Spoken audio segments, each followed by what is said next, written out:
Eh bien bonjour, aujourd'hui je voulais vous parler d'un couteau de la marque Cold Steel, qui est le nouveau Voyageur en version large.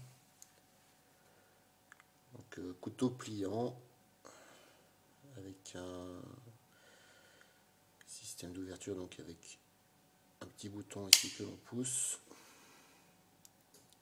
Système de fermeture, donc Triad Lock, qui est le système de fermeture de Cold Steel, qui apparemment est un des meilleurs systèmes de blocage de lame. Ça permet vraiment d'avoir une résistance bien plus forte que sur d'autres systèmes. Un manche en grivory, donc je pense que c'est une espèce de FRN, mais bon, de la marque Costil. Ils ont plusieurs couteaux avec ce type de matière. Donc une matière avec un dessin comme des croix de Malte un petit peu dessus, qui donne une bonne accroche. Un design de manche incurvé, où la main vient se loger vraiment parfaitement.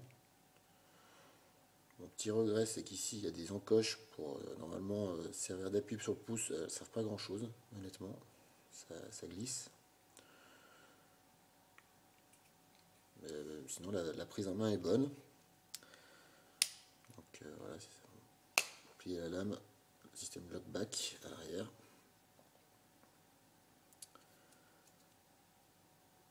Donc la lame est en acier AUS 8, qui est un acier moyen de gamme, mais qui a des bonnes propriétés de coupe et de résistance surtout. Une lame de 3,5 mm d'épaisseur. Le couteau longueur fermée fait environ 13 cm pour une lame de 10 cm. Une mouture complètement plate.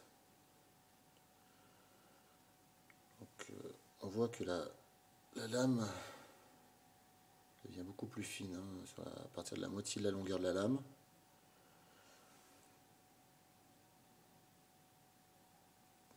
Mais bon, très bonne prise en main. Bon, c'est un couteau assez imposant, donc c'est pas un couteau qu'on va transporter tous les jours sur soi. Après, pour un usage, on va dire randonnée, forêt, c'est plutôt pratique.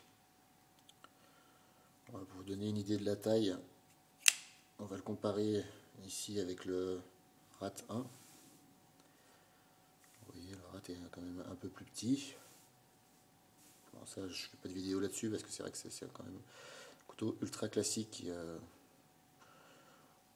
mon avis, est le meilleur rapport qualité-prix de tous les couteaux pliants qui puissent exister, toutes marques confondues. Parce que là, on a aussi une lame en AES 8 qui est quand même plus épaisse sur la longueur, avec une prise en main exceptionnelle. Voilà, et sinon, pour comparer encore, on va comparer avec un Emerson, ici le CQC13. Bon, Emerson qui sont déjà des couteaux quand même imposants. Vous voyez que si on compare avec le Cold Steel, on est quand même sur un couteau qui est même un peu plus long, ou même, on va dire la même longueur, quoi. Il y a la même longueur. Bon, l'avantage des Emerson, c'est que la largeur de la lame, elle va jusqu'au bout. Et au moins le grip est présent. Donc voilà, le Cold Steel Voyageur, version large. Le nouveau modèle, bien sûr, puisque c'est vrai qu'il y avait un modèle avant qui était avec un type de lame complètement différent, qui n'avait pas ce système de triad lock. Donc là, le gros point fort de cette lame, c'est ce système triad lock. Effectivement, c'était mouture entièrement plate. Tranchant rasoir, comme souvent, enfin, tous les couteaux Cold Steel que j'ai sont vraiment livrés tranchant rasoir. Voilà, avec donc un système de vis qui permet vraiment d'adapter droitier ou gaucher. Un clip couleur noire qui est de petite taille, donc qui est plutôt pas mal en termes de discrétion. Il est également livré avec un autre clip si on veut le mettre de l'autre côté.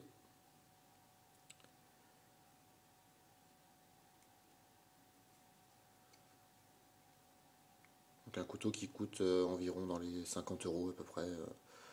Donc on va dire que c'est, vu la qualité du couteau, c'est plutôt un bon rapport qualité-prix puisqu'il y a vraiment aucun jeu au niveau de la lame ou de l'axe. C'est vraiment, on sent une lame vraiment sécurisée.